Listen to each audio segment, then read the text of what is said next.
your source for everything paranormal. Para-X. The views expressed and the opinions given by the individual host and their guests do not necessarily reflect those of Para-X, its affiliates, or its sponsors.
Welcome to Stirring the Cauldron.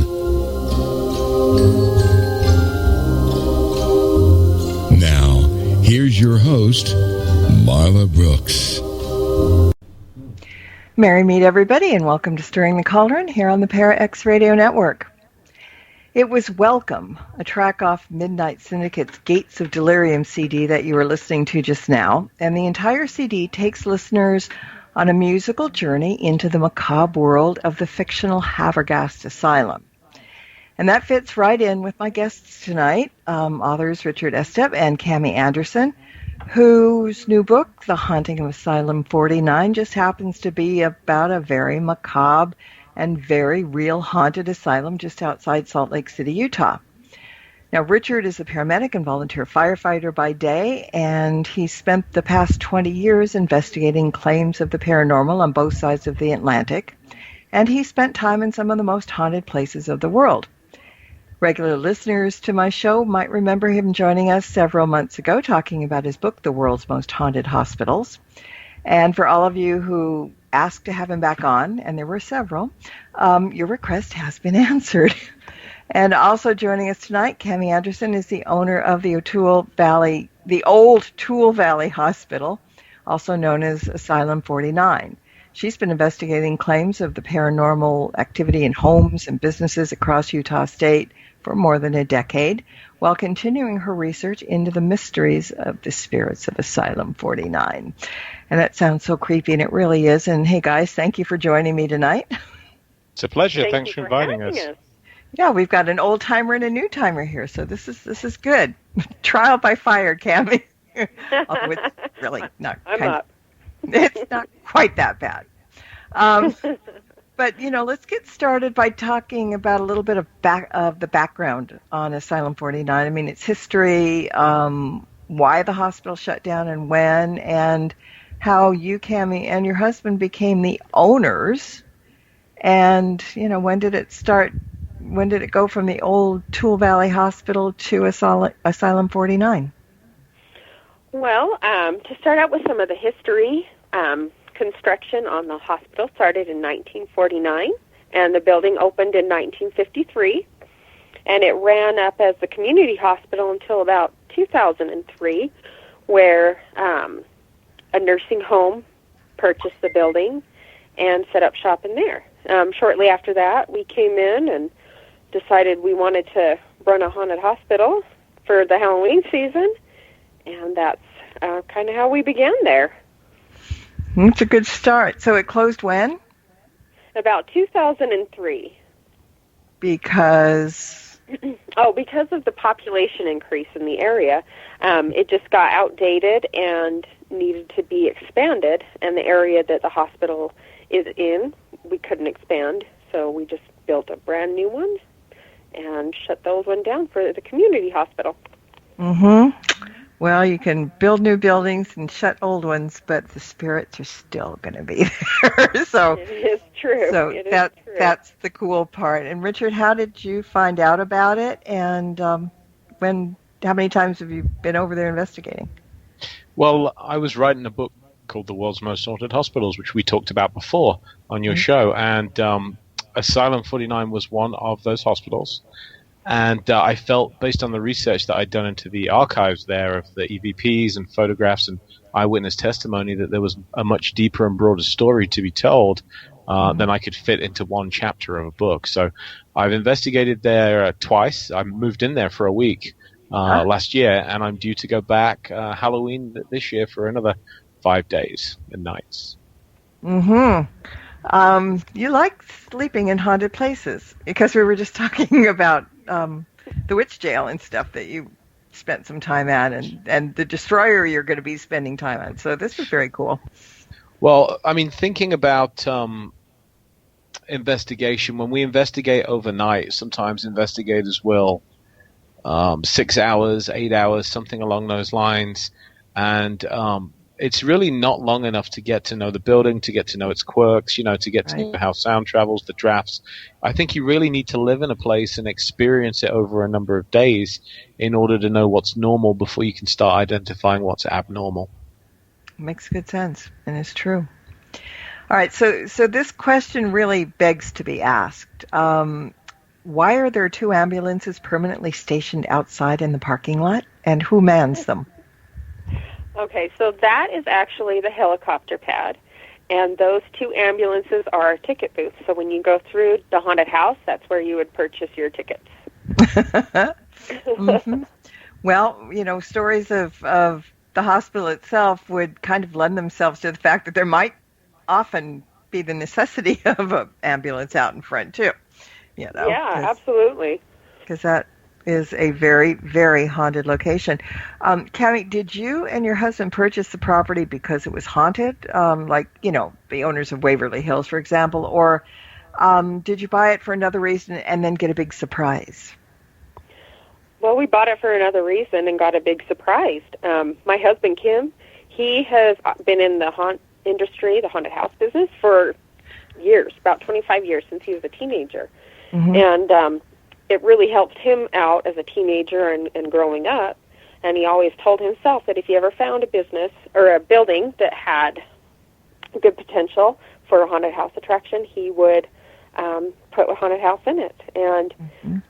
the hospital came up for rent, and we looked at it, and the ghosts were just a bonus, I guess. In fact, he was a huge skeptic, didn't believe in it. You couldn't have told him there were spirits and such things as ghosts at all until he experienced it for himself. Well, that's kind of like the icing on the cake. You want to put up a haunted house, and you end up with a real one.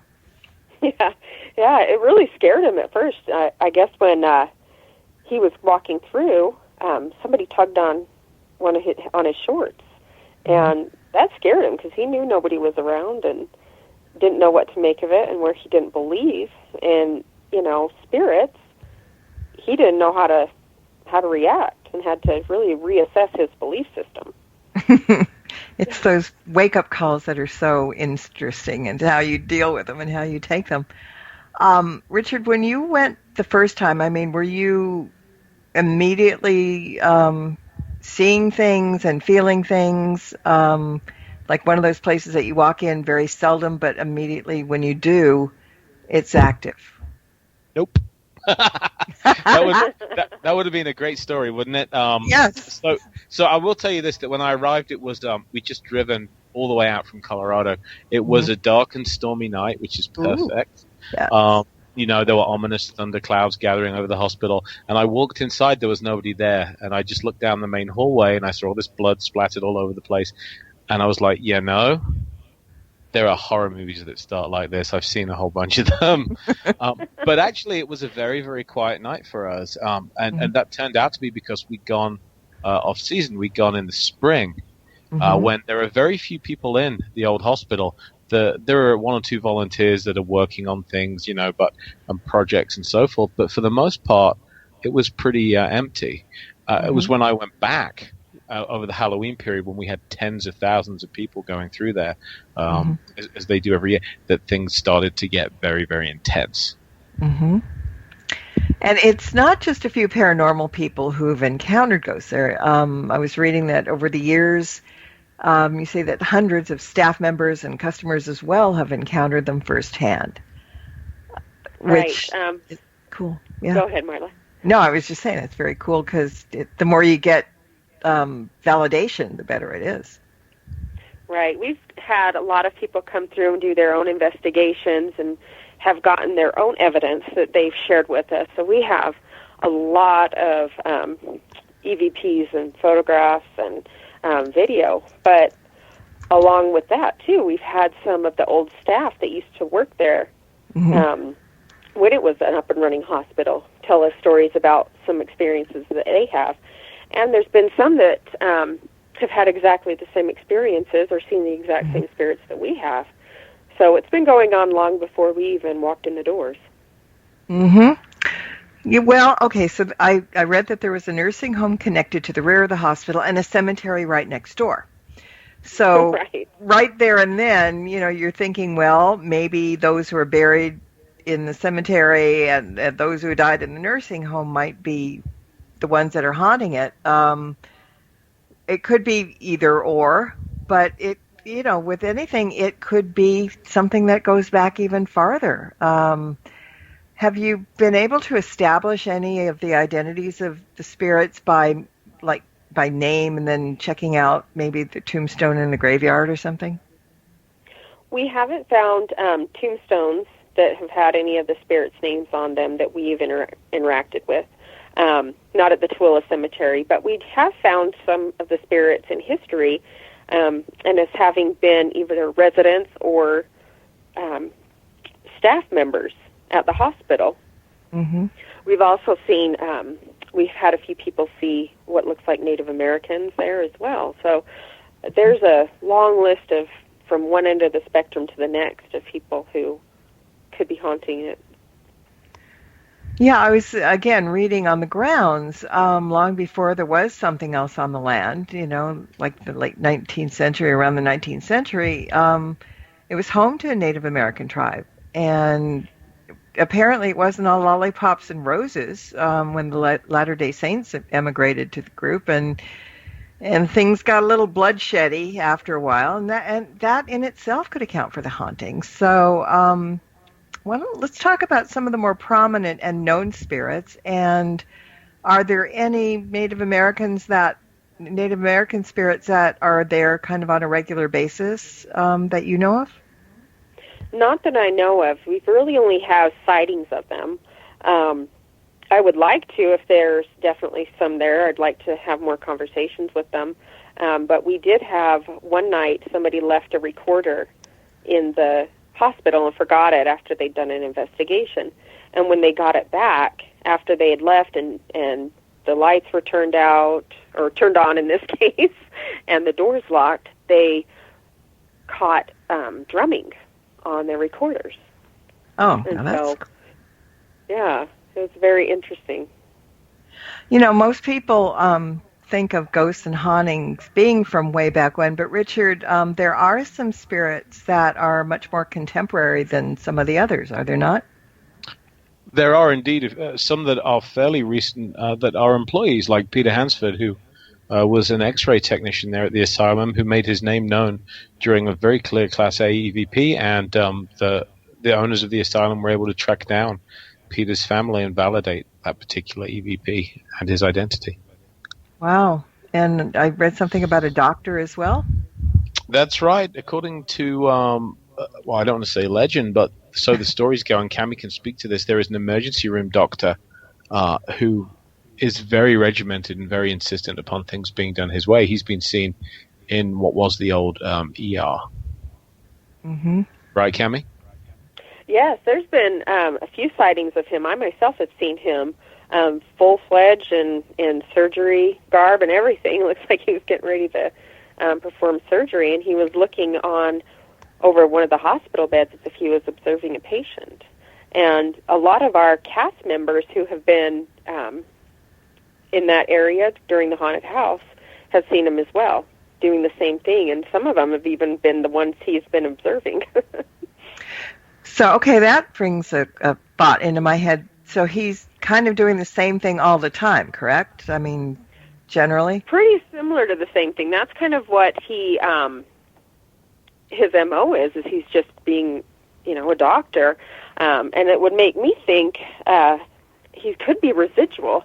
That's However, when I saw him, I was just looking at him, and I tried really hard not to bring attention to myself because I didn't want, I didn't know the situation, if he was residual or if he was an intelligent and just there. So I tried really hard just not to do anything. But he looked up at me and acknowledged that I was there, and then he was gone.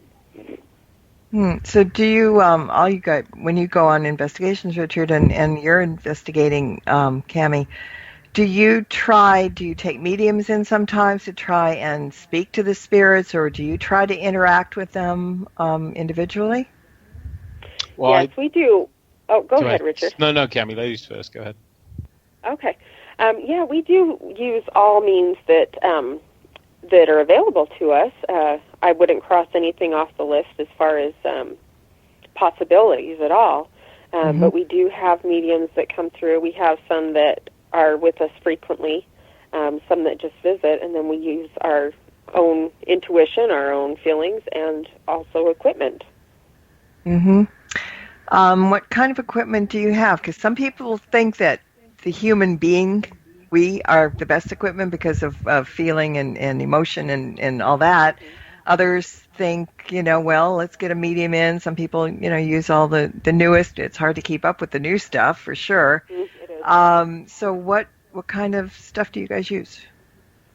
Oh, God, we use anything from spirit boxes to flashlights, recorders, EMF, detectors, pods.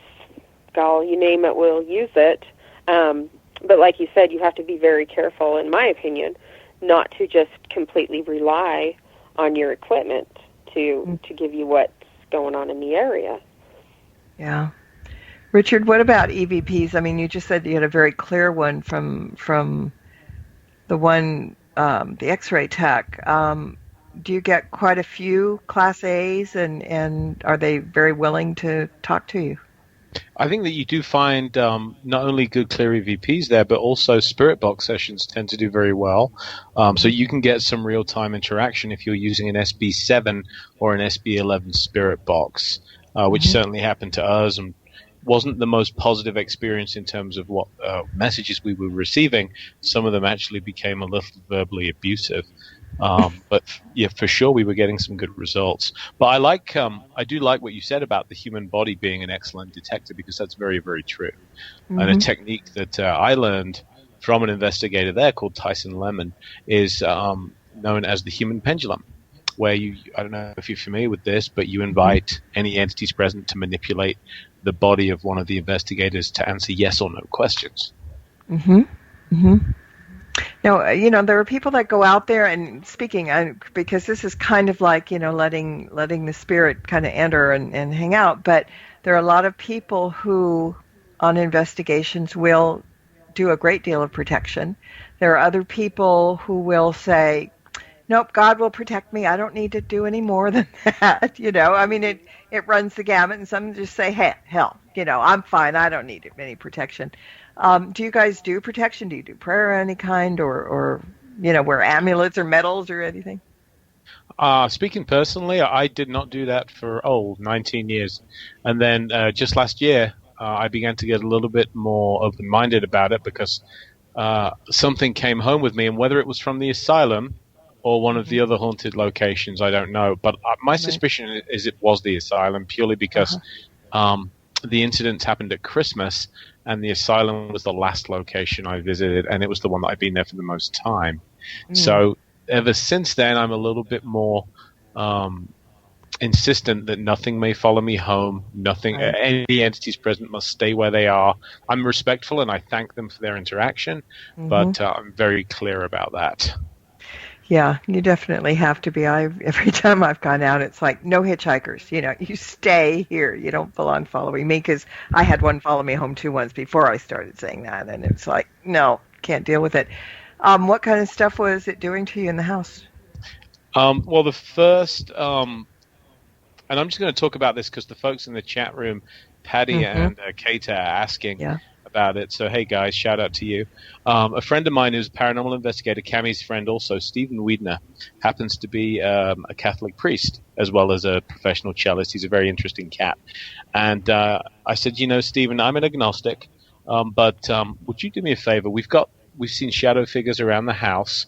We've had some picture frames pushed off the mantelpiece. We've been hearing a woman's voice a couple of times now, which made my dog kind of go crazy. Would you come over and bless the house? Would that work? And he said, it's all about intent. It's not about whether you subscribe to my specific belief system or another. It's all about intent. So he did come over and he blessed the house, very specifically basement to top floor. It was kind of a funny moment because, just as an aside, I'm a massive movie nerd. I'm a sci-fi fan. I go to a lot of conventions, like Comic-Con and Dragon Con, and I collect autographed photographs of actors and celebrities and stuff from, my favorite movies. And I have one of the kid who played Damien in The Omen. And it's signed. I got it at a charity auction, and I said, Stephen, I've got to ask you, is this the first time you've ever blessed a house with a picture of the Antichrist hanging on the wall? He kind of laughed and just raised his eyebrows, But it calmed things down considerably after he visited. So it certainly made me rethink that subject of protection. What about you, Cami? Oh, I've had spirits follow me home many, many times from asylum. And maybe other places, I'm not so sure. I spend a lot of time at asylum, so if I go anywhere else, it's just, you never know who's going to be there.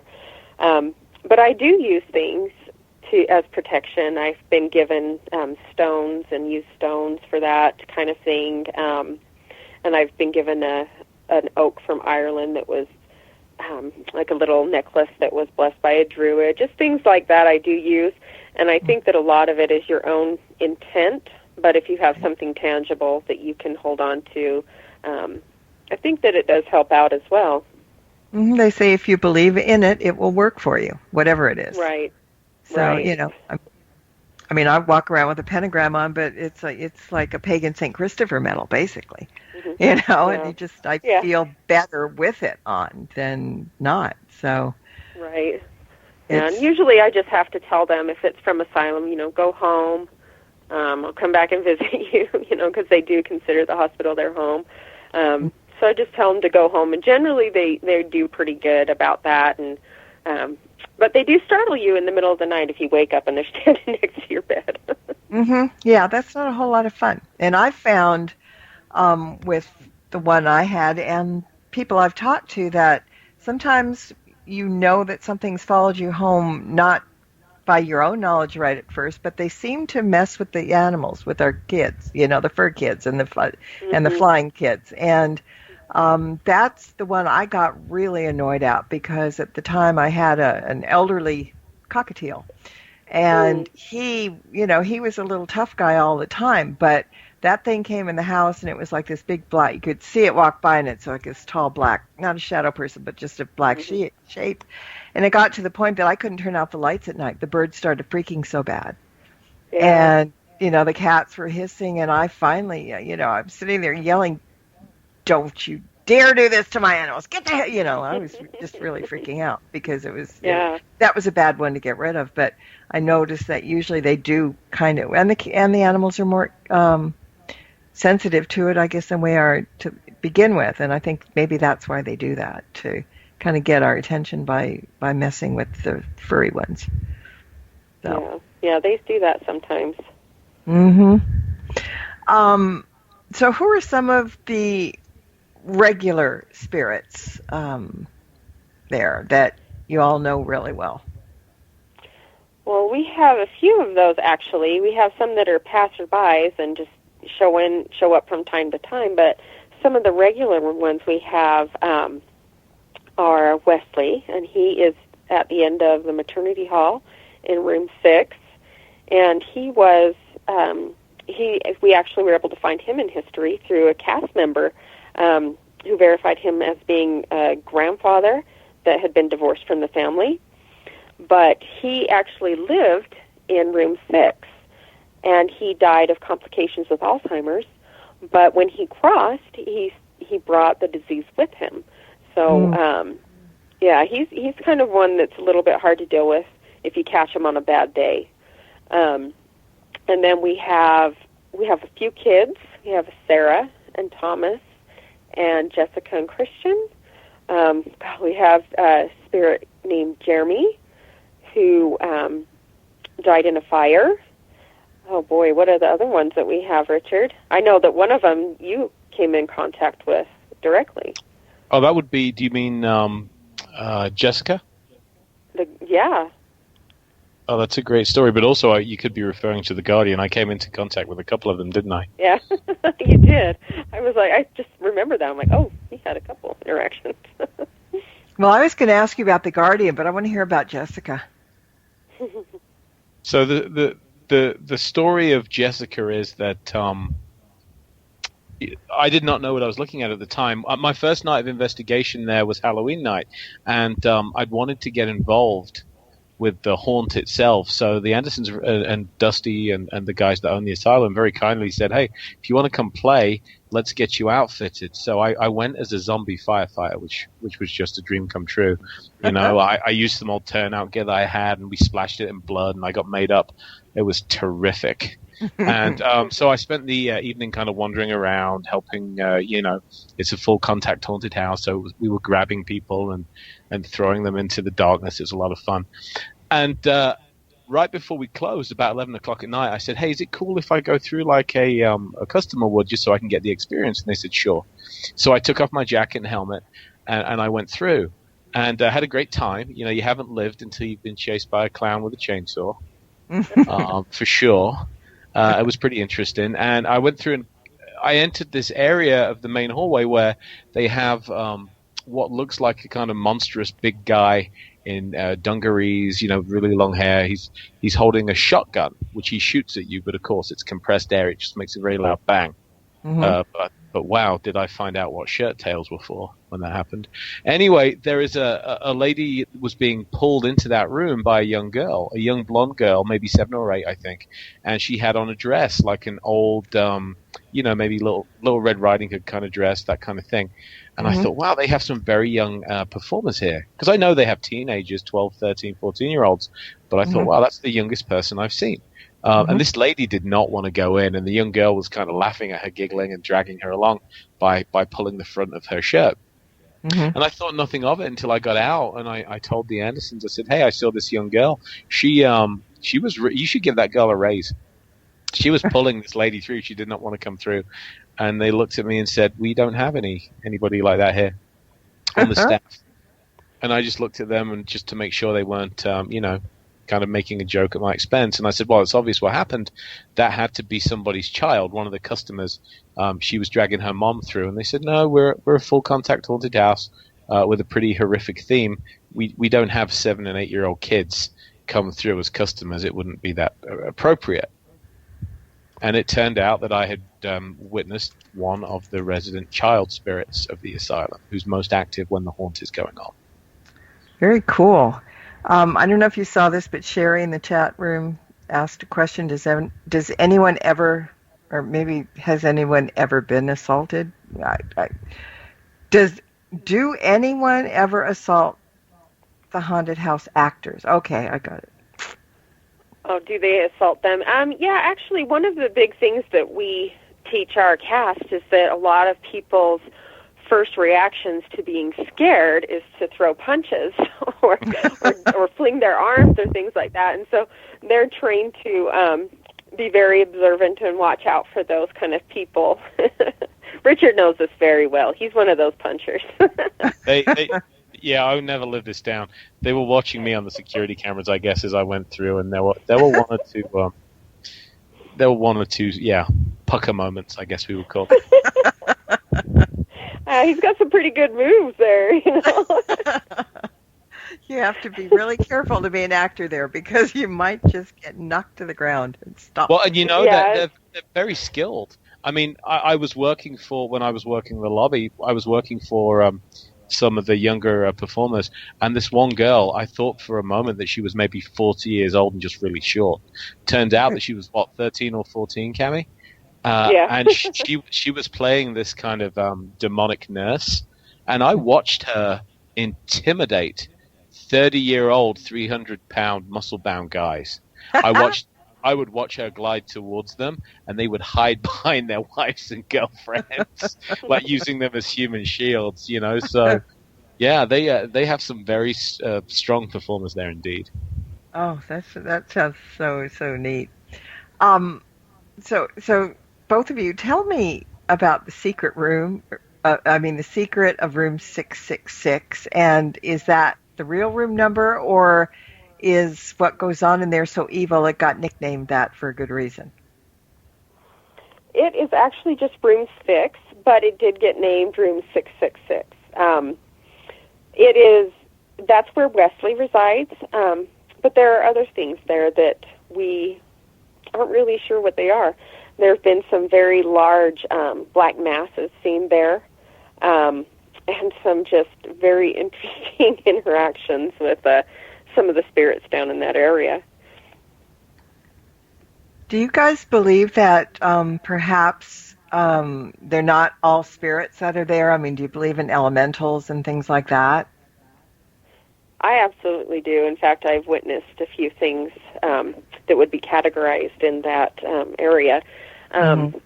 It's such a broad classification. There's so many different things that are just kind of thrown in there when there's not an explanation for what you're seeing. But I've seen some very short things that look a lot like, I don't know if anybody's seen the movie Don't Be Afraid of the Dark, but I've seen little things that look like the Tooth Fairies in that movie.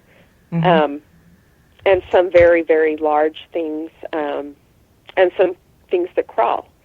So I think that we have a kind of a broad range of different beings that come in and cross through the dimensions. Yeah, and the elementals, lots of the elementals are just nature spirits. I mean, and you would expect them around. It's just some people don't believe in them, don't know about them, think, oh, that's just a bunch of fairy tale stuff. But yes, there's no good reason why they wouldn't be there, I guess. And otherwise, people always go, okay, it was a demon. Yes. You hear that every 5 minutes. There's a demon around every corner.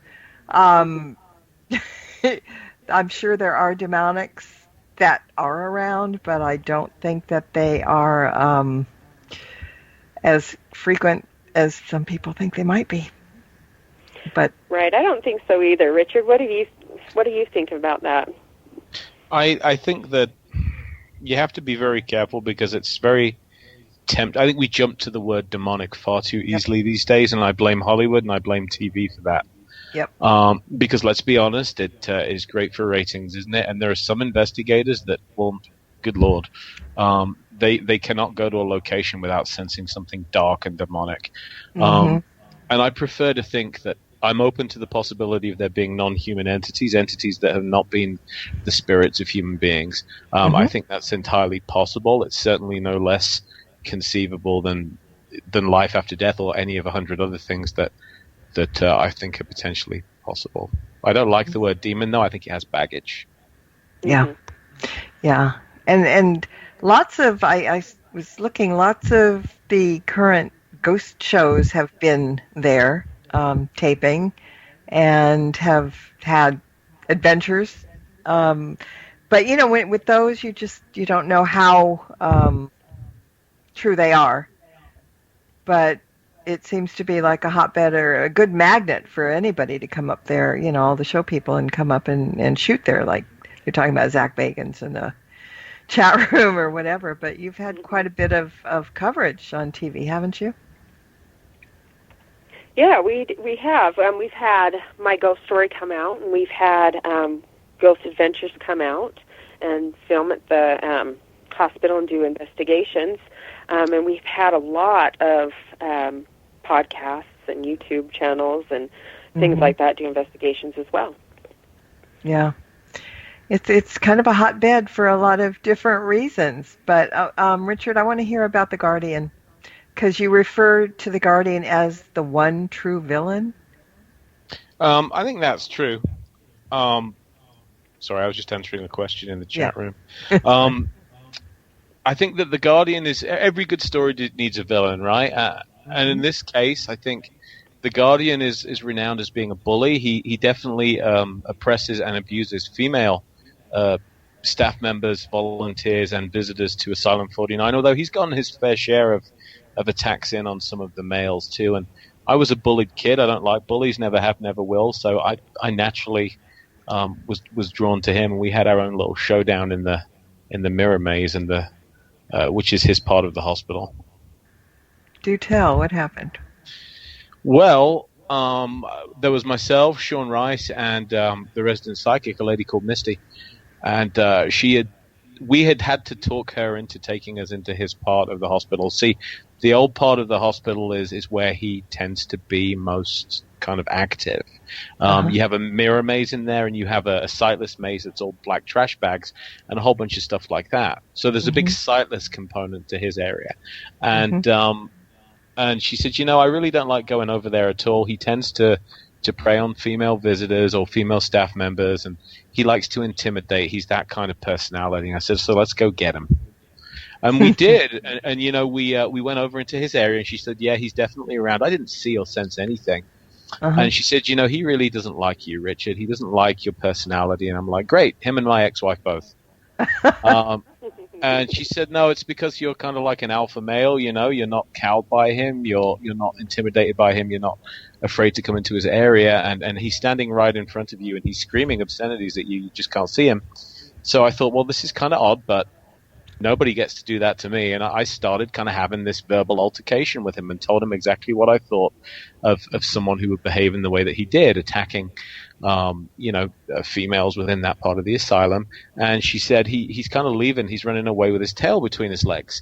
And honestly, I would have written that whole thing off as just a figment of the medium's imagination, were it not for the fact that then we heard and recorded heavy footsteps walking away from us back out into the mirror maze. And we knew that we had locked the entire hospital down. We were the only people there. We had complete control over it. So we knew no one else could be in that building. We'd searched it before starting the night's investigation. Has anybody been able to identify who he is or tried? We suspect that he was a janitor, but all he will give us is that he wants to be called the Guardian and that he's guarding secrets. Secrets in his own mind. That's what the thing with me. People will tell me, you know, we were on this investigation and I saw a spirit. And I said, well, what'd you do? Did you talk to them? No. Really? You know, didn't you want to know more about them, if you'd see if they would interact or something? Well, no, we just kind of saw it walk by, and you know, and so it's like, I'm always curious, who is this person? Why are they here? You know, why are they standing behind? Are they trapped here? Are they just coming because you can? Once you're over there, you can go anywhere you want. Come back, and it makes me wonder. It's like human nature. Why do spirits hang out at certain locations? Others come and go. Travel around. So somebody like him, who probably has a chip on his shoulder to begin with, and clearly doesn't like women, you kind of want to know the backstory, in a sense. Right. Yeah, and we try to get the backstories of as many as we can, because we do really care about them. A lot of the ones that we have at the hospital have been around since we have, and we've grown quite a bond with these spirits. After all, they're just people. They're like you and I. Right. And I think a lot of people, even paranormal investigators, don't really, it doesn't sink in to how true that is. And so we do try to make their life that they're living now as bearable as possible. Mm-hmm. And so how do they react to the asylum and the haunted house thing? I mean, because I know that there are certain locations like the Winchester House and things that I know people that have been over there and said, it used to be really good, but it's kind of dying down now. It's sort of like the spirits they're tired of people around all the time. It's not fun anymore for them, so they just kind of don't come out and hang out. I think that there's one, I don't want to call it a fallacy, but we make an assumption that time works the same way in the spirit world as it does for us, minutes, seconds, hours, and I don't think that's necessarily the case. Certainly if you read the literature of spiritualism, the implication is that spirits don't experience the passing of time as we do. So we tend to think, wow, it's got to be boring to spend hundreds of years, haunting some old castle or manor or whatever, hasn't it? Mm-hmm. But I don't think it's necessarily that way at all. I think that they may either drop in or drop out. They may be, in some cases, residual, or they don't experience the passing of time as we do. Uh-huh. How do you feel about people that say, and they puff up when they say this, I was at a haunted location the other night, and I sent away 300 spirits. I banished them from the place. They can never come back. I think that I'll be very careful about what I say here, but I encourage people that when you are working with people who are sensitive or claim to be sensitive or psychics or gifted or whatever they want to call it, my trust and respect in that type of person is inversely proportional to the amount of drama that they bring to the situation. Mm-hmm. And to the kind of need for validation that they have. I'm more interested in those folks that are kind of quiet and humble and, will come in like that and not kick up a fuss and don't need to be the center of attention. Mm-hmm. Well, and in my way of thinking, I mean, somebody could try to do that. I was on an investigation where there was a little girl spirit that was there all the time. And everybody loved her. She was really kind of sweet and kind and whatever. And here comes this psychic who sees her and makes this big announcement that he's going to banish her. Mm-hmm. So I'm standing there and my foot starts tapping, I'm like, okay. Mm-hmm. And he's saying things like, go to the light. Your parents are across there waiting for you. You have no business to be here, blah, blah, blah, blah, blah, blah, blah, right? Mm-hmm. And then it occurred to me that, okay, so the guy's a buffoon to begin with. But secondly, I don't think you can banish spirits from a location. I think that they have the free will to come back anytime they want. And so, it just really ticks me off. I mean, there are spirits, and I'm sure you've run across them too, that are lost. They're trapped for whatever reason. Mm-hmm. But and they will ask for help, and you will try to show them the way rather than mm-hmm. banishing them. So I mean, is that kind of the same way that you feel that we can't really banish them? I mean, they will come back if they want to. As far as an asylum goes, we've been very careful with how we handle that situation. And we do get a lot of flack of people getting mad at us and thinking that we're trying to keep spirits around because we don't allow just anybody to come in and try to cross them over. Mm-hmm. we do help them if they need it, but a lot of them, they're not ready to go. Their journey is not done. Right. And speaking of Wesley in particular, he has this Alzheimer's. So we thought, gosh, we need to really cross him over. How is he supposed to find his way and things like that? So we tried many, many times, and he kept coming back. And we just thought, we're done kicking him out of his house. We're just going to have to trust that the other side knows better than we do. And so we're very careful with our spirits. We don't allow anybody just to come in and start throwing around their weight and trying to use their powers or whatever it is to rid the place of the spirit because they think it's unjust that they're there. A lot of them enjoy talking. They want to communicate. And the ones that don't, we don't ask them to. We try to help where we can, but we can't always do it. We're living, and we don't know everything. We don't have all the answers. Yeah, exactly. I got a question for both of you. And Richard, I see that you answered it in chat because you got a question there too with the same question. But there are more people that listen that aren't in chat. So basically the question is, what was the most terrifying or scary experience that each of you have had to date inside the asylum? Yeah, and I did. Go ahead, Cami. If you okay, well, you answered yours in the chat room. Do you want to answer it on the because there are a lot of people that aren't in chat. We have a great deal of listeners that listen to the podcast. And just for the folks that are in the chat room, just so I can address them all for a minute, great questions, guys. I'm typing as fast as I can. And you're all being very respectful, so I really appreciate people that are saying, hey, I don't mean to be respectful, but these are great questions, and I think anyone that is investigating, you have the right to ask them about their methodologies, and you have the right to say, hey, have you considered this? Somebody said the door slamming that slammed on you, Richard, could that not just have been wind? And it's a very valid question, and a good investigator will rule that stuff out by hanging strips of paper or by taping across the cracks in the doors and those kind of things. So keep up the great questions, guys, and you're not offending me, I promise. So that was your scariest moment, having the door slammed? Yeah. Tell me the story. Well, I decided I wanted to conduct an experiment, and the experiment was I took along an advanced mannequin that we use to train paramedics. So it's basically a human body, but it has a realistic mouth, throat, airway, has rubber veins we can inject drugs into, those kind of things.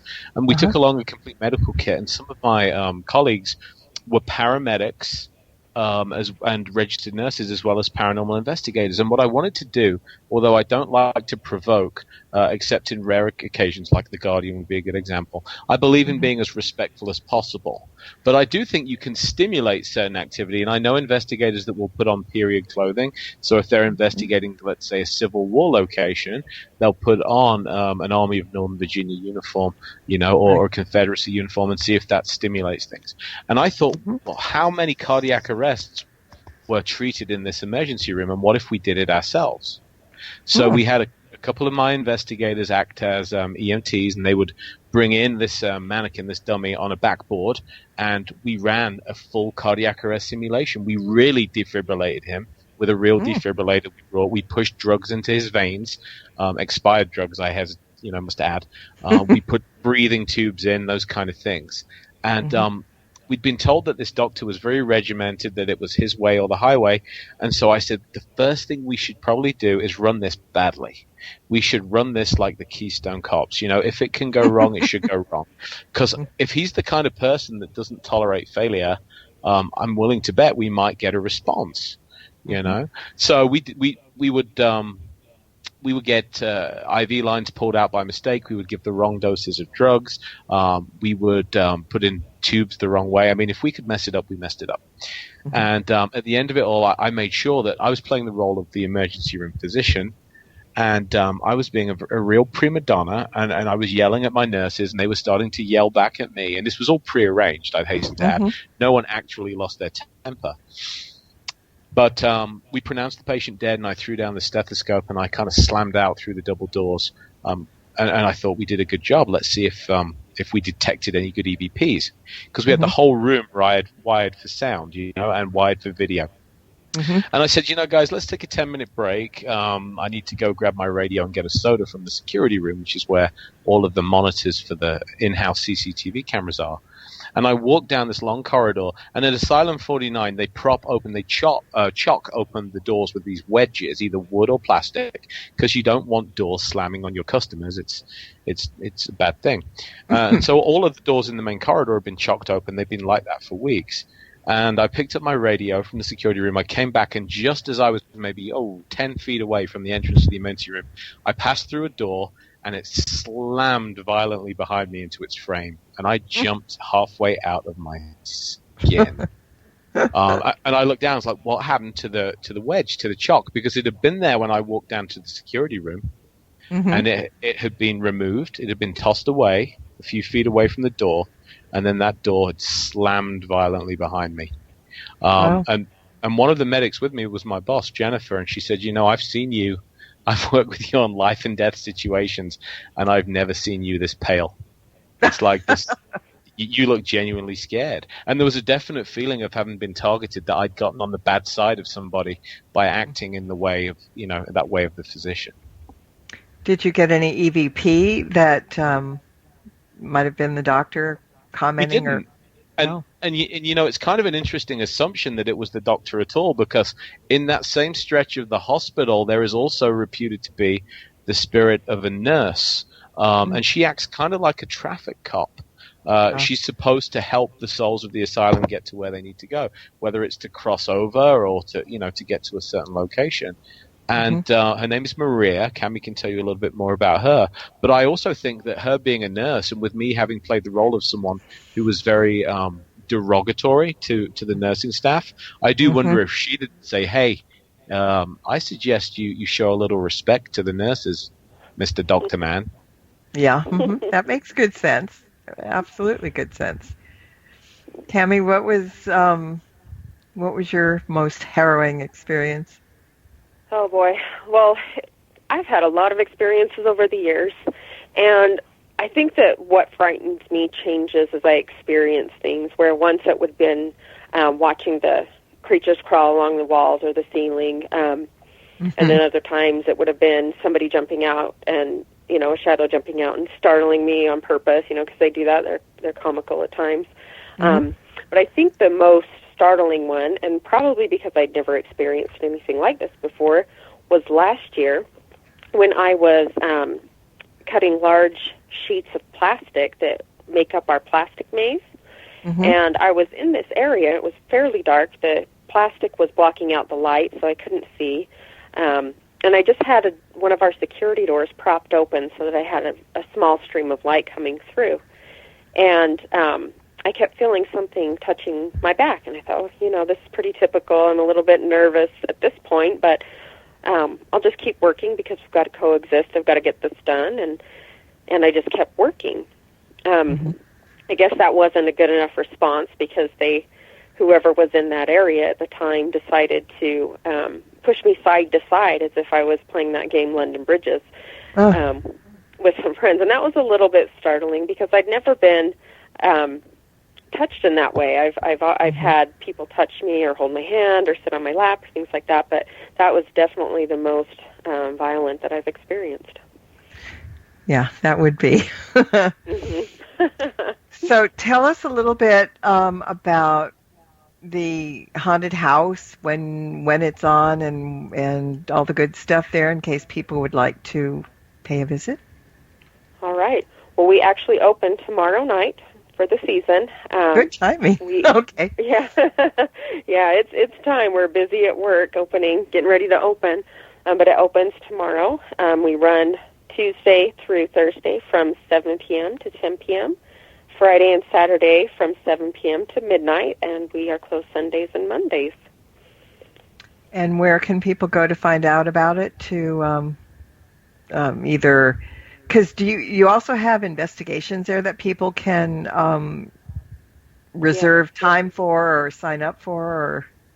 Yes, we do, and we usually start doing paranormal investigations in January. We do have a website where you can go to get more information, and it's www.asylum49.com. That's easy enough. Here's a question from Cater in chat, you guys, and you can both answer this quickly. Do you have any advice for people who encounter spirits or ghosts? And Richard, you got it in the chat room, but let's talk about it so other people can hear it too. Richard's pretty quick at response. He's amazingly quick, yes. Yes, I would actually agree with Richard. Treat them with respect like you would anybody else that you come across in your day-to-day life. Mm-hmm. And it's not necessary to just think they're all bad and weird, but by the same token, I always tell people don't expect that when someone crosses over they've grown wings and a halo, because that's not the case either. So right. It's like anybody else. If somebody's an old grouch in this world, he's going to be a grouch in the other world, and you're going to have to, take care of it like that and then understand it. But yeah, respect is the main thing, because, I mean, somebody once said it was perfect. Treat spirits just like you would another person, because that was somebody's mother, that was somebody's son, that was somebody's, grandparent, and that kind of humanizes them a little bit better. Mm-hmm. And I think I think it's hard for people to really humanize somebody that they can't see, but they are people. They're just people without bodies. And sometimes, you can't see them, and that's kind of the interesting part. That's the one where you scratch your head and think, oh, my God. All right, so let's, we talked about that. Richard, what have you got coming up? Anything, any books, any new books, any events that you're going to? What's going on? My TV series, Haunted Case Files, is running on Destination America right now in the U.S. That's Sunday nights at 10. And they are actually covering Asylum 49, including The Guardian and stuff like that, on Sunday, October 30th is the last date that I heard. It's an interesting show. I'm finishing a book right now called Spirits of the Cage about my investigation of England's oldest, most haunted prison for witches, which should be out next year. And then I go to spend time at Fox Hollow Farm in Indiana, which is home of the former serial killer Herb Baumeister. I'll be investigating that and writing about that for my next book. And where can people get in touch with both of you? Come see me at richardestep.net and shoot me an email. I love talking to people that are interested in the paranormal. And you can find me on Facebook at Cami Andersen, author. S-E-N at the end. Everybody says S-O-N, but it is an S-E-N, so you can find me there. And I'm also on Instagram and Twitter. Perfect. Well, again, we're getting requests to have you both back. And so we will do that down the line. We'd love to be back. But I want to thank you for joining us tonight. And guys, go get the book. I read it. It's wonderful. It's an easy read. It's called The Haunting of Asylum 49. Richard Estep, it's E-S-T-E-P. And Cami Andersen, as she said, with an S-E-N. And if you like ghost books, you're going to love that one. So thank you guys for being here, and thank everybody in the chat room as well. Great questions, and you kept my guests very busy in between my questions, so this is good. And I guess Richard and Cami, as you notice, I have a great chat room always. So you do.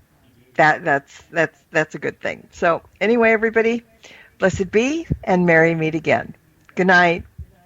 This has been another edition of Stirring the Cauldron with Marla Brooks. Be sure to tune in next week at this same time for another great guest and more cauldron stirring. Any rebroadcast or other use of this program without explicit permission is strictly prohibited. Copyright 2014. Moonlight Hall by Kevin MacLeod, licensed through Incompetech.com.